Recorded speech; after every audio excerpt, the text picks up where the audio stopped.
Hello there, welcome to our very first episode of our Mongolian English talk show. With this show we will be introducing modern-day Mongolian warriors and shining stars of Mongolia who are connecting Mongolia to the rest of the world. So without further ado, let me introduce Miss Baigalmaa and her team members. She's an initiator and head of the Steppers to the West project. Hello guys. Hello. Hello. How are you? Good, thank you. How are you today? Good. Good. So, Miss Baigalmaa, can you tell us how this idea of Steppers to the West project was born in the first place? Okay. I'm a Mongolian adventure seeker with a nomadic background. So this idea came to my mind maybe 6 years ago. 6 years ago? Yes. Right. But now it's like we are sitting in here talking about the dreams. So last winter I met Carl. Right. When we met first time, we just shared ideas, but maybe third or fourth meeting we start planning in it. It's like try to make it reality. Then it's happened like it started like this. So last July we named our journey Steps to the West. During that time it started really becoming a reality. Becoming reality. Yes. Right. Right. So how did you guys come up with the name Steppers to the West? Are you asking me? Yeah. Well, you know, it's just something we've been working on for some time. We put quite a bit of thought into it. Naming something is always quite important, so it's very difficult. And I think it really just came in a flash of inspiration one day. We were kind of sitting around on the floor doing something else, and the steps, I think, was the key, and the fact that we're going to be walking to the west. So then as soon as the words steps and walking to the west all just fell into place, and it just happened. And as soon as I said it to myself, steps to the west, that's it. I mean, it was one of those magical things where it all just lines up nicely and succinct, and you think, that's it, that's the one. We'll go for that. And everyone loved it. Everyone thought that was great. So, okay. And when you guys met, was it the first time meeting and you told him about your dream? Yes, yes. I invite my friend. They say that they try to looking for the alcohol. Alcohol? No, you can tell it. That's so right. you guys were during that time, there was one English guy stay with my family in my home. Oh, right. That night he told me like he tried to meet one very special person for him. Then he went out. After 2 hours, maybe he sent a message. We couldn't find any alcohol in Mongolia. What's happening in here? Then I said, oh, it's that day. It's first of in Mongolia we have rules. Every first of month, no allowed to sell alcohol, any alcohol. Then I tell him, okay, I will check my kitchen room. Then I said to him, okay, come over here. They came to my home. Then we shared a few of the last wine. Then few was it wine? A few bottles. It was a lot of wine. Was there anything else? Yes. Okay. So, I don't know. That night, yes, we met first time. Also, we talking about his walking around journeys and about mountaineering, climbing, and about we talked many issues. We shared many things that night. But main thing was to talk about this camel journey, camel dream. Yeah. So about Angela, how did you come on board? Share your story with us. Yeah, so I was already walking. So I think to pull a team together, most of us have to have a little bit of an edge and a craziness to us. So, you know, Carl walking over 18 years now, and I've been walking 3. And I got a call from Carl about this expedition and what Baikal's dream was, and that he was already heading that direction as well. And I had already walked Mongolia, so it was a big decision to come back. And I really wanted to support a woman's dream of doing this. And there's camels involved, and it's an ancient and historical way of traveling.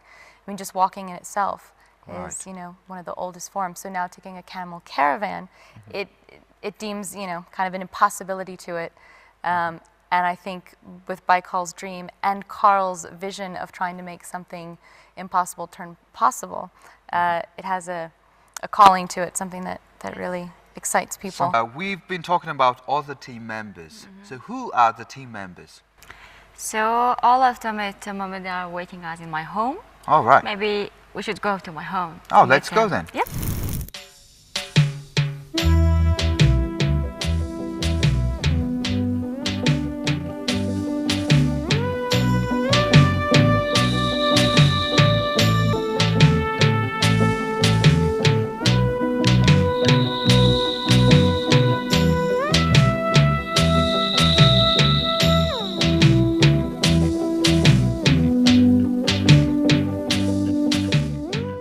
Welcome to my home. My team members are waiting you guys in here.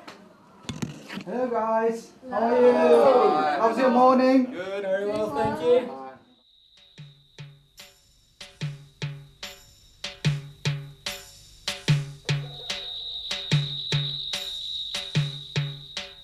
Very important person. So, human resourcing, I'd say. Human resource. Human resource. And human resource. Manager So of if the it team. all goes bad, you can look back at me and say I built the team. Yeah. So, yes, introduce Okay. yourself. I'm Angela Maxwell, and I've been walking around the world for 3 years. And I had walked Mongolia back in 2015. Before, Yeah, so I walked from Ulaanbaatar to Ulaanbaatar.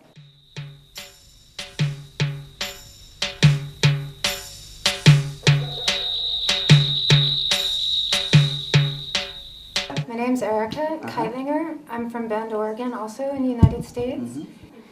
And there was a post put on Facebook that said that they were looking for another woman to join the team. And I am friends with Angela. I've been watching her walk around the world for 3 years. And have always wanted to join her on her walk. I love the way she gets to engage with the earth as she's walking, to be with the earth, to listen to the wind, to be with the sun, to really feel the way the earth speaks. And so I have wanted to walk with her. So when I saw the Facebook post of, in all places, wow, interesting. I said that I was interested. And I got an email saying that I was her first choice and that she was serious. I said, oh wow, this really might happen.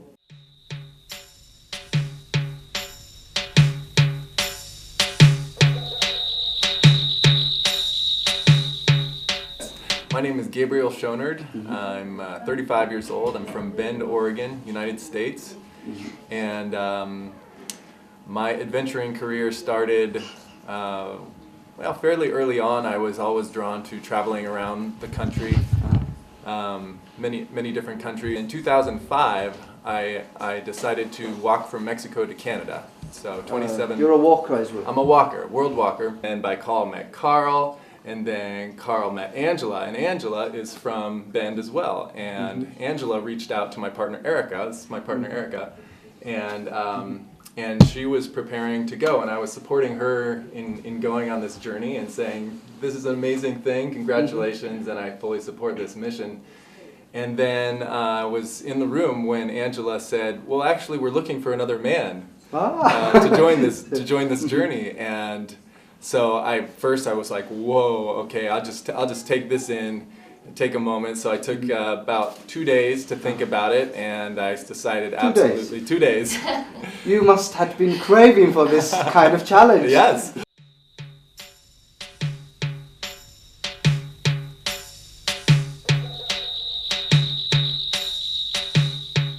I'm Murat.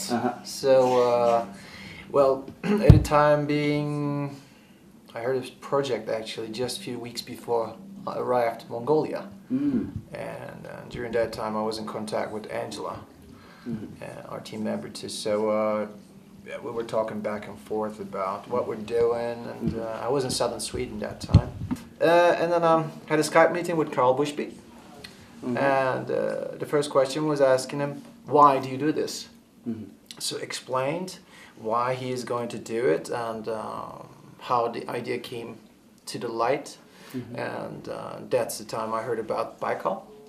And exactly, I thought I'd give it a thinking. You know, I just wanted to have a little time Meditate on it. Meditate on it. Well Right. said. Yeah, I did. So I talked to both team members a bit more. So I decided, and I arrived here on the 5th of September.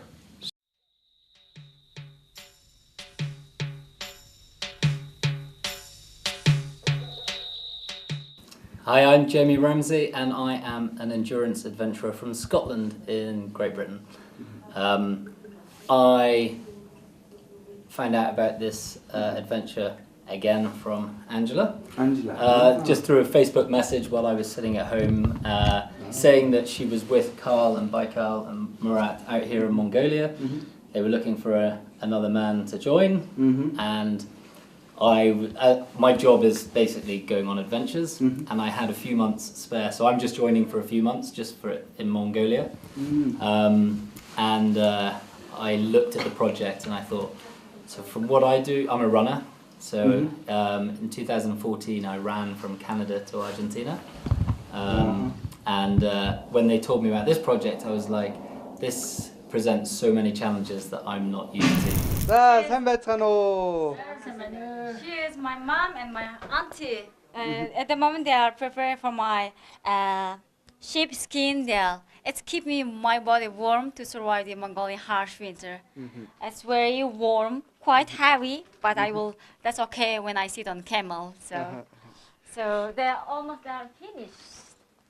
다 дуусч байна гайгүй юу? Гүцэж байна. Гүцэж байгаа. За, манай ээж юу миний so my mom made all my Mongolian costumes. Охин нь 3 жилээр одоо аянд гарах гэж байна. Таны бодол яаж ийн ээж хүний хувьд? Санаа зовж гин үү, итгэж гин үү? Ээж хүний хувьд баг зэрэг санаа зовж Jan. Тэгтээ би охиныг 3 жилийн аялд сайн яваад ирэх байхаа гэж итгэж байна. Тэгээд энэ хамтрагч багууд нь ч гэсэн их мундаг сан гимээс байгаа дэлхийн аялагч нар байгаа утгаар би охиндоо санаа зовхгүй байна. How did you take this big grand project when you heard about it? You know, how are you supporting this? If you think of it as a family matter, it is a big thing. 3 years is a very long time to be away. If you think of a nationwide project, then 3 years is a very small sacrifice. So for me, I'm trying to support her every way I can, the team as well.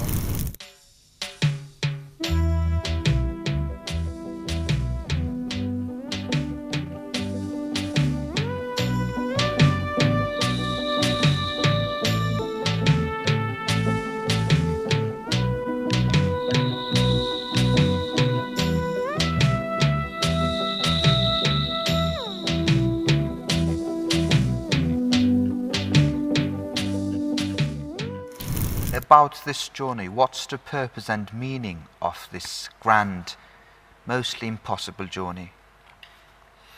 I think you just said it. The fact that it's impossible. Yes. That was, I think, the real turning point for me was when you realize that everyone seems to believe that it is impossible. And at that point, that's when it gets my interest. That's the thing that interests me. So as soon as everyone started saying, well, even I when she first spoke about it, when I first thought about it for a little while, I thought, well, no, that's just not going to happen. You can't get 10 animals across all these borders, especially in a lot of these countries here. So. But that was the crux of it. That's what adventure is. It's taken on an impossible challenge. When people tell you it cannot be done, then suddenly that project has value. And that's where I think, for me anyway, it all came together. Right, about you? Yes, when always, I try to share my dream to other people, and they laugh. Wow, really? That's crazy. Most of them say it's not possible. But first, he was the first person to tell me, let's make it happen. We should do it. Yes, he was like this. For me, the main purpose is to promote Mongolia, and it's all that's all its effects to entire the world. Aspects, I mean. And I must say that at this point we were sober. Okay, this wasn't during the wine. This was afterwards, so we were quite sober, and we were taking it very seriously at this point. Could this journey? It's a question from Baigalmaa. Could this journey be around Mongolia? Why go outside Mongolia? Oh, okay. Okay, inside Mongolia, I made a lot of camel trekking and horse trekking. I guess our 10 years, I made many big expeditions with tourists. So main thing is on this thing is like following the Silk Road. Following the Silk Road. Yeah, that's why it's outside. It should be outside the Mongolia. So we've already planned to finish Mongolia. Like just to finish Mongolia, we have planned 3 months, roughly 3 months. Yeah. Roughly 3 months. Yes. And you guys are obviously planning to be on the road for 3 years. Yes. And how did you guys come up with this 3 years? It's very hard to make a good prediction on timings for something like this. Primarily because none of us have, well, I know Baikal has worked with camels, we haven't worked with camels, we're walkers, so we can bring our understanding of time and distance. But when you start to look at the animals and when you start to look at the borders and the bureaucracy and what that's going to take and all the time that will take, I think you really have to start looking at the potential. The reality is that it's going to take a lot longer than you might originally think. Right. So if we put all of these reality factors into it and give ourselves a bit of wiggle room, then it kind of pads out to about 3 years. And we have to work at the camel's speed, not our speed. And camels don't naturally do these distances. They, like in the old Silk Road, people would do perhaps a couple of months, weeks to months, along that Silk Road, and then they would drop off the supplies and go back. And then someone else would pick them up and move them down the road. But no one does the whole road. Right. So we've got to work at a reasonable pace so that the animals get the kind of rest and chance to recover and gain their strength to keep going. So it's got to be at a rational pace, a reasonable pace that the animals can stay healthy, fit, and then we don't run into problems. Also, we add few months for unexpected events and conditions. Yes. Exactly. So you guys must be a little bit crazy. I think we all own that a bit. We have to, right? That's not a bad thing. I mean, someone's got to be. Crazy people make something incredible. So I want to clarify this for our audience because people, when you start talking about camels, people would think you guys would ride, but you guys would walk. Who's going to ride the camels? Nobody? Yes, me and another 2 members, I guess. Maybe it depends on other issues, you know, the people health and maybe the weather conditions. Yep. So most of you guys are walking. Yes. And all the other team members. Yes. Yeah. International team members. Yes. So ever since we have started talking, we've been talking about these camels. And do you guys have the camels ready, and where are they now? Well, yes, since we took control of these camels, we have them at our camel camp. So why don't we go to the camel camp and introduce you to our hairy friends? Hairy friends. Okay, let's go all there together then.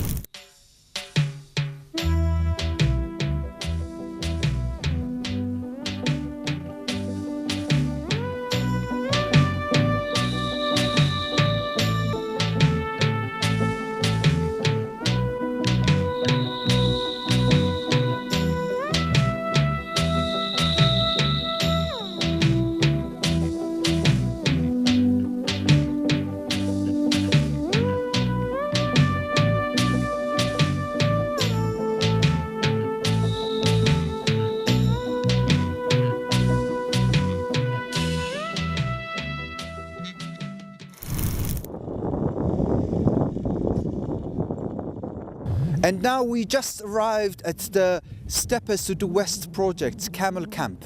They are training their camels, they're loading their camels, and now let's go to talk with them.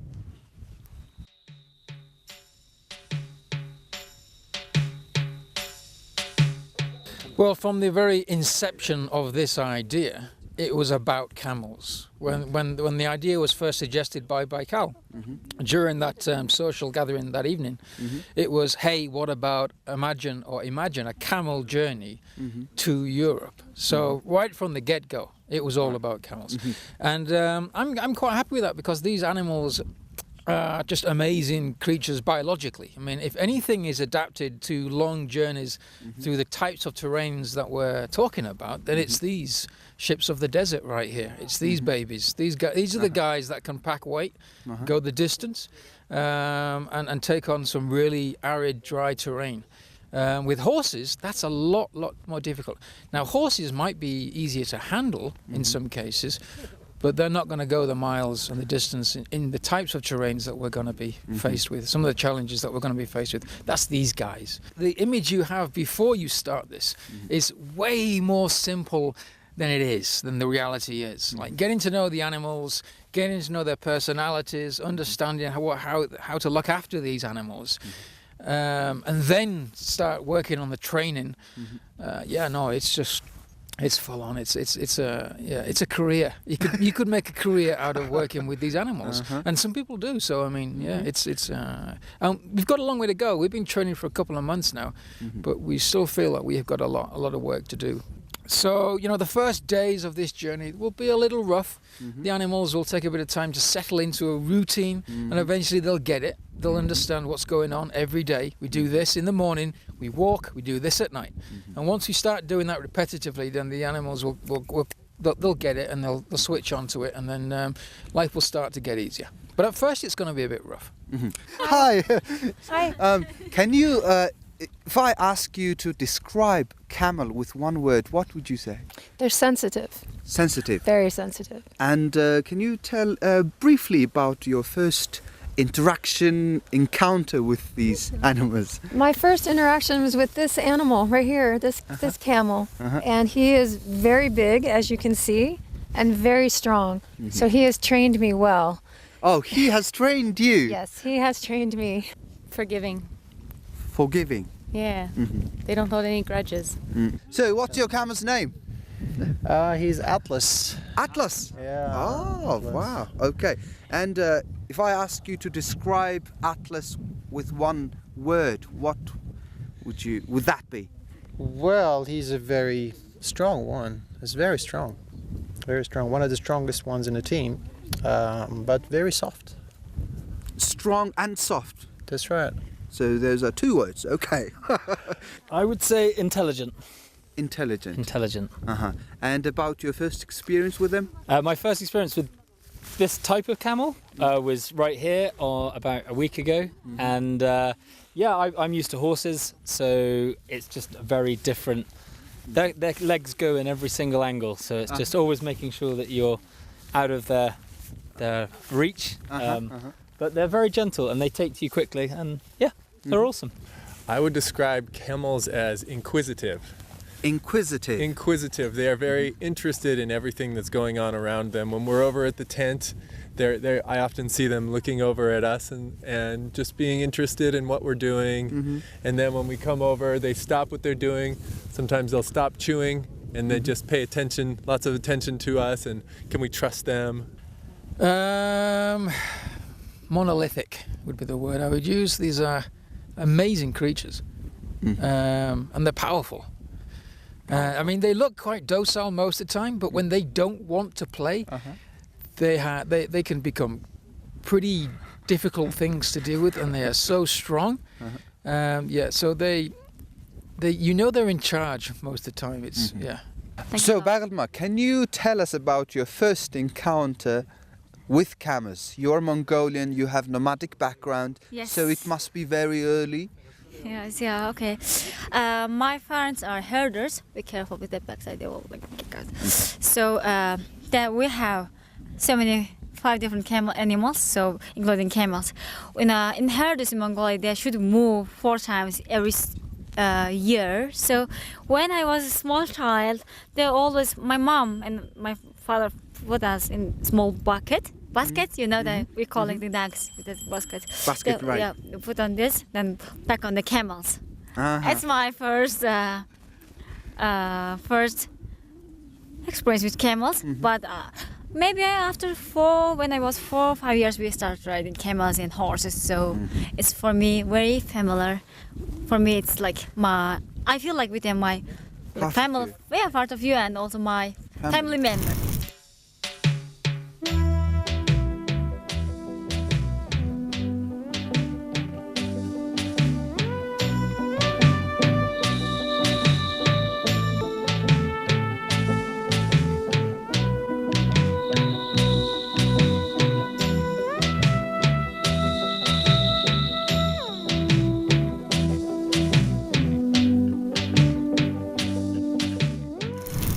So I would like to ask from Angela about the walking these big distances. How is the physical training? What kind of physical training required? Well, I think that it's a simple question now when you take someone like Carl and myself and some of the other team members who have done long distance walking, some running, Arctic exploration. So there's a distance already that a lot of us, just to come onto the team, already had that. So a lot of us had already done our own training. So when Baikal and Carl came together and had this vision and said, let's create a team, because you need a lot of things. You need help. 10 camels is a lot. We're learning that very quickly. Right. And there's a lot of gear, and then there's just support. It's nice to have a larger team and you're supporting each other. And so for most of us on the team, our training has been our own kind of, might I say, crazy expeditions that we're doing. But we have taken on 2 other people who have some experience, but not a lot. And so, for instance, one might ride a camel as well as Baikal, but wants to give it a try. So the good news is that where we're at with the camels is it is, as they say, it's camel timing at this point. So I think we're all going to be getting conditioned for the first month or 2, whereas if some of us could go further, these camels are going to be the ones that are telling us just how far they can go because they haven't walked these distances before. Right. Well, okay, guys, thank you for coming to the studio. And we will be, the Mongolian National Broadcaster will be with you guys. And I have to wish you good luck and stay alive, make it to the end. And on 29th, you guys are taking off. So we will be there as well to see you out. Thank you very much. Thank you very much. Yeah, thank you guys. Yes. Today is 29th of October. We MNB World is here at Sukhbater Square with a great team of steppers to the West project to report their farewell ceremony. As you can see, there are so many Mongolians, including mothers who are wishing them safe and successful journey, families and friends who have glory tears in their eyes and belief in their hearts. People who came here to say farewell to the team donated not only their talent and money, but also their genuine hearts and good wishes. Time to get on the road has arrived, and they are taking off. Өнөөдөр ирж хамаг цаахан нислээр ирж биднийг өрөөж өгсөн хамаг сайхан монголчуудаа, ах эгч нартай, нутаг усныхандаа бүгдэнд маш баярлалаа. Бүгдэнд нь эрүүл ихийг хүсье. Тэгээ битгэд үйл амжилттай гүйцээгээд 10 сайхан тэмээгээ хоронд нь буцаагаад аваад ирнэ. Mongolia, what can I say? It's been fantastic. Enormous help. You've literally enabled a dream to come true. You've allowed this to happen. You've helped us all every step of the way, and I cannot thank the Mongolian people enough on behalf of this team for all the support and help that we've had over the last, almost 5 months. Fantastic. We bid you farewell. We will do our best. You can rely on us, and we'll be seeing you down the road somewhere in the coming years. Yes, see you on the road. This great dream and experience of a lifetime will challenge everything you have. May your road be safe. From MNB World, we wish you the best of luck and health.